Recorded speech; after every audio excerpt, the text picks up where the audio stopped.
In a quiet Arizona suburb, a man came home to find his pregnant wife, bruised on their front steps, attacked in broad daylight by fake HOA enforcers. What they didn't know was that her husband, a former Army intelligence officer, wasn't about to let it slide. This isn't just a story of one family's fight for justice. It's the unraveling of a corrupt system built on fear, lies, and silence. And it all started with a broken nose and ended with a revolution. It started as an ordinary Wednesday morning in the quiet suburb of Mesa Ridge, Arizona. The air was dry and crisp, the kind of morning Marcus Holden had grown to appreciate since retiring from Army intelligence. His wife, Kara, was 5 months pregnant, and their life was slowly settling into a rhythm of peace and preparation. Until that rhythm shattered. Marcus had just returned from a short grocery run when he found Kara slumped on the front steps. Her shirt stained with blood from her nose, her hands trembling as she tried to steady herself. The moment froze in Marcus's memory, like a scene etched in glass. No words were exchanged. He dropped the bags and rushed to her side, already scanning the surroundings for threats. Kara, eyes swelling, voice shaky, muttered the only words he needed to hear. "They shoved me, said it was about the lawn." According to Kara, 3 men claiming to be with the HOA compliance enforcement team had arrived unannounced. No uniforms, no official IDs, just khakis, smug grins, and faux authority. When she refused them entry and asked for credentials, one of them pushed her hard enough to cause a nosebleed. Their justification, the lawn, was an inch too tall. Marcus didn't react with rage. He didn't scream or threaten. Instead, years of military discipline kicked in. He moved Kara inside, made her comfortable, called their OB/GYN, and quietly activated the home's surveillance system.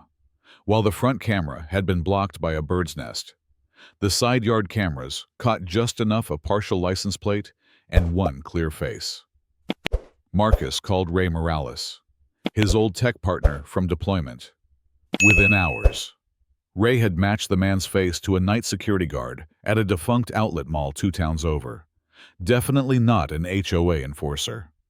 That night, as Kara rested, Marcus pored over HOA documents, public records, and local complaints. What started as a trespassing case quickly unraveled into something deeper and darker. Karen Trammell, the HOA president, had a reputation for her obsessive control. But Marcus discovered a disturbing pattern: residents, especially the elderly, single parents, and those with limited resources, were repeatedly fined for minor violations. In some cases, those properties were sold in distress, often at a loss, and later purchased by anonymous LLCs. Ray traced the trail to a holding company called Gray Rock Ventures, registered in Delaware, linked to Karen's cousin through a blind trust. Over the past 3 years, 8 homes had changed hands in eerily similar fashion.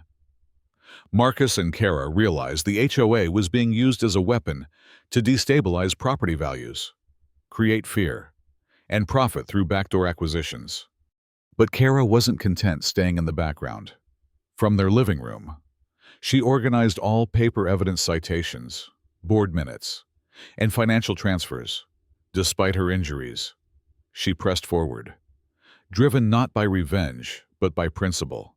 This was their home, their child's future, and it had to be protected. 2 days later, Marcus received a letter from the HOA accusing him of threatening behavior. A false affidavit claimed he had used military intimidation against enforcement officers. It was a desperate play. Marcus's response was calculated. At the emergency HOA meeting, he entered with a manila folder and calm resolve.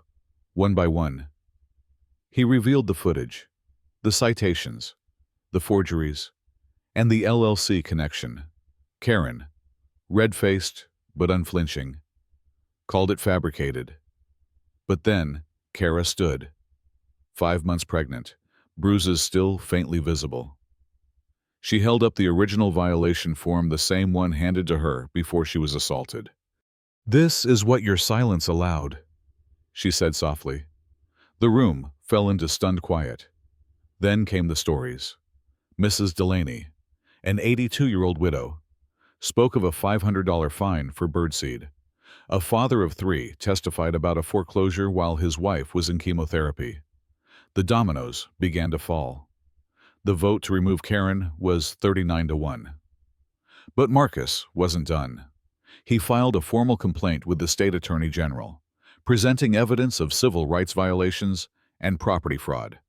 A court-ordered audit soon followed, revealing over $700,000 in misappropriated funds. Karen is now under investigation. The HOA was placed under receivership, with the regime crumbling. Marcus helped draft new bylaws, transparent complaint procedures, a rotating oversight committee, and no fines issued without third-party verification. The old clubhouse became a community center. The abandoned lot, once weaponized by Karen, became a neighborhood garden. Kara gave birth 2 months later to a healthy baby girl they named Lila, on Lila's first birthday. The neighborhood threw a block party. Kara unveiled a carved wooden plaque near the garden, reading, "This land was defended, not by force, but by truth." Marcus stood beside her, quiet, hand on her shoulder, watching their neighbors laugh and share food. He thought of battles fought in silence, of justice earned not with weapons but with patience and precision. Some victories are loud.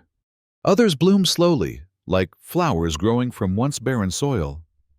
In the end, Marcus didn't just protect his family.